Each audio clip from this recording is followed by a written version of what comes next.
প্রতিদিন যদি 1 মিনিট আমি আমল করি আর এটা নিয়মিত করি আমার মৃত্যু পর্যন্ত, ইনশাআল্লাহ দেখা যাবে আমার আমল নামায় আমলের বিশাল পাহাড় জমা হয়ে গেছে। কিভাবে সেটা, কি সে আমল আমরা 1 মিনিটের ভিতরে এত আমল করতে পারি?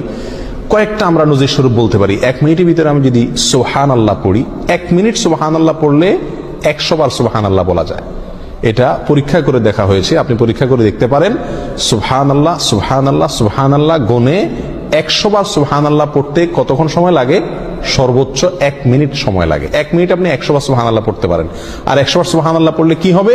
সহিহ মুসলিম হাদিসে আসছে, নবী সাল্লাল্লাহু আলাইহি ওয়াসাল্লাম বলেছেন, কেউ যদি 100 বার সুবহানাল্লাহ পড়ে আল্লাহ সুবহানাহু ওয়া তাআলা তাকে 1000 নেকি দান করেন। 1000টি বিনিময় আল্লাহ তাআলা তাকে কিয়ামতের ময়দানে দান করবেন 100 বার সুবহানাল্লাহ পড়লে। তাহলে প্রতিদিন যদি আমি 1 মিনিট সুবহানাল্লাহ পড়ি শুধুমাত্র, তাহলে প্রতিদিন আমি 1000 করে নেকির মালিক হয়ে গেলাম। 30 দিনে 30,000। এভাবে হিসাব করেন সারা বছর, সারা জিন্দেগি কি পরিমাণ দাঁড়াবে ইনশাআল্লাহ। 1 মিনিটে আরো কি করতে পারি আমরা?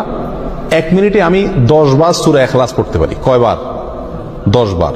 পড়ে দেখেন 1 মিনিটে 10 বার পড়া যায়। 9 বার কমপক্ষে আপনি পড়তেই পারবেন। নবী আলাইহিস সালাম তার এক হাদিসে বলেছেন যে তোমাদের মধ্যে কেউ কি প্রতিদিন একবার গোটা কোরআন পড়ে শেষ করতে পারবে? সাহাবায়ে কেরাম বলেন, ইয়া রাসূলুল্লাহ, এটা তো কঠিন, প্রতিদিন গোটা কোরআন একবার শেষ করা। তিনি বলেছেন সূরা ইখলাস, কুল হুয়াল্লাহ, কোরআনে কারীম 3 ভাগের 1 ভাগ পড়া সমপরিমাণ সওয়াবের সমতুল্য। তাহলে আপনি 1 মিনিট সময়ের ভিতরে যদি 9 বার সূরা ইখলাস পাঠ করেন, তাহলে কয় খতম কোরআনের সওয়াব হলো? 3 বার কোরআন শেষ করার সওয়াব প্রতিদিন 1 মিনিটে আপনি অর্জন করতে পারছেন। আল্লাহ সুবহানাহু ওয়া তাআলা আমাকে প্রতিদিনে 1440টা মিনিট দিয়ে থাকেন। এখান থেকে 1টা মিনিট যদি আমি আমলগুলো করি এবং সারা জীবন নিয়মিত করি, আমলের বিশাল বড় পাহাড় ইনশাআল্লাহ আমার আমল নামায়